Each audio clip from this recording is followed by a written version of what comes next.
नासिक मरीज शाह कई भरपासे वारे इलाइक़नि में गंदगी जा ढेर लगी वञण सबबि मुख़्तलिफ़ बीमारियूं पकिड़जण लॻियूं आहिनि।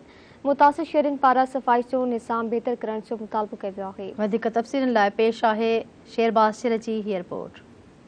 बरसात खां पोइ मुरीद शाह ऐं उनजे भरपासे वारनि इलाइक़नि में गंदगी जा ढेर लॻी विया आहिनि, जंहिं सबबि शहरी तोड़े इलाइक़े वासी सख़्तु परेशानियुनि में मुब्तला थी चुका आहिनि। खंभड़ा, दऊवाला, म्याणी कुंडरी वाला समेत ॿियनि केतिरनि ई इलाइक़नि में सफ़ाई जो निज़ाम बहितर न हुजण जे करे केतिरनि ई ख़तरनाक बीमारियुनि जनम वरितो आहे। शहरनि तोड़े इलाइक़े वासियुनि जो चवणु हुयो त बरसात खां पोइ बरसात जा असरात अञा बि शहर ऐं भरपासे वारनि इलाइक़नि में मौजूदु आहिनि।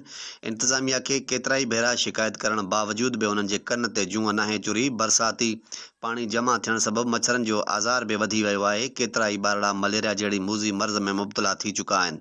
शहरनि तोड़े इलाइक़े वासियुनि ज़िले इंतिज़ामिया खां मुतालबो कयो आहे त मुरीद शाह, खंभड़ा समेत ॿियनि पसगिरदाई जे ॻोठनि में सफ़ाई जे निज़ाम खे यकीनी बणाए शहरनि ऐं इलाइक़े वासियुनि मां मायूसी ख़तमु कई वञे। कैमरा टीम सां गॾु शेरबाज़ शहर, धरती TV न्यूज़, मुरीद शाह।